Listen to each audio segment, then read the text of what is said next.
अनुभवी आंखें न्यूज, आपका चैनल, आपकी आवाज।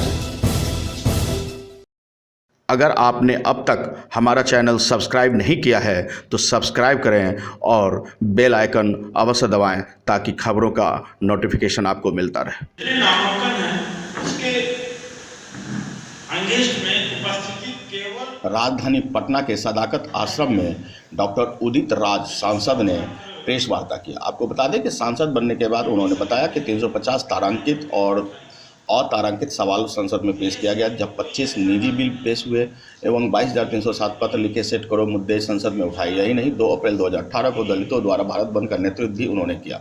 अधिकारों के लिए रामलीला मैदान में भी उतरे। दनिया करतारा मेरी गलती यही रही कि मैं सांसद बनने के बाद गूंगा और बहरा नहीं रहा। उन्होंने कहा कि भाजपा के शीर्ष नेताओं को बर्दाश्त नहीं हुआ और उनके आंतरिक सर्वे में भी जिताऊ सांसद होने के बावजूद मेरा टिकट उत्तर पश्चिम इंग्लिश से काट दिया गया। राष्ट्रपति रामनाथ कोविंद जैसा दलित भाजपा को चाहिए, केवल राष्ट्रपति बल्कि एक दलित भी है। बाबा साहेब भीमराव अंबेडकर ने आरक्षण का प्रावधान किया था। इन वर्गों के जनप्रतिनिधि समाज के लिए संघर्ष करेंगे। लगभग 3 साल हो गए राष्ट्रपति बने हुए और इस बीच लगभग 500 जजों की नियुक्तियां भी हुई, जिसमें दलित आदिवासी नहीं के बराबर चुने गए। हाल में 5 एयरपोर्ट का निजीकरण हो गया, आरक्षण लगभग समाप्त हो गया, लेकिन वो कुछ भी न बोल सके।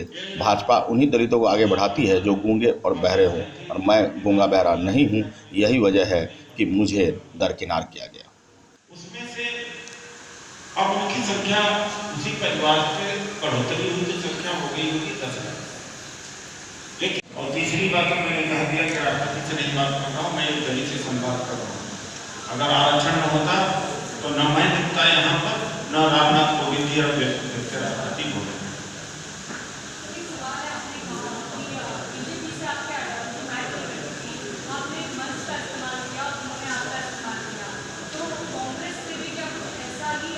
देखिए, जिन मुद्दों के ऊपर मेरा मतभेद था बीजेपी, वो कांग्रेस के ही द्वारा लाए गए। जैसे स्पेशल कंपोनेंट प्लान को इन्होंने प्लान का दर्जा खत्म करके उन्होंने जनरल बजट कर दिया।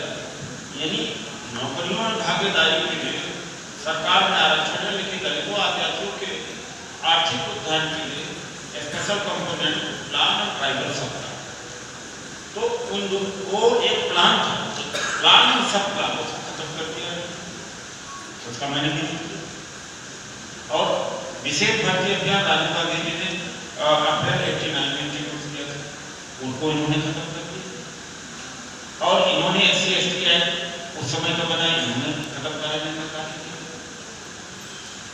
और ये अभी जो तमाम पब्लिक सेक्टर इंडस्ट्री बेचे जा रहे हैं, तो उन्होंने आगे कहा कि मैं दलितों से कहना चाहूँगा कि यदि उन्होंने लोकसभा चुनाव में भाजपा को वोट दिया तो ये दलितों की नस्ल की गर्दन काटने का काम करेगा। ढांचे में कुछ कमी थी, जिसकी वजह से मुझे ये फैसला करना पड़ा।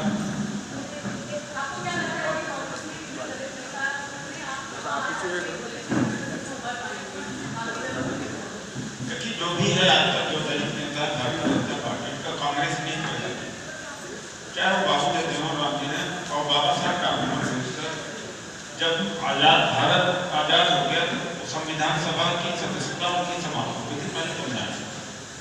और फिर नेहरू जी ने अपने मंत्री बिजू जयकर को इस्तीफा दिलवा कर वहां से जितवा कर और तब संविधान सभा में आए। और गांधी जी थे जिन्होंने संविधान का लिखने की जिम्मेदारी उन्होंने दिया। ये कांग्रेस थी जिन्होंने मंत्री बनाने का काम किया। अगर ये अवसर न होता तो आज ये जो कुछ अधिकार हमें मिले।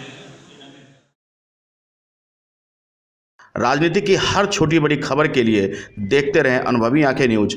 चैनल को लाइक सब्सक्राइब अवश्य करें। कमेंट बॉक्स में जाकर आप अपनी राय भी अवश्य लिखें।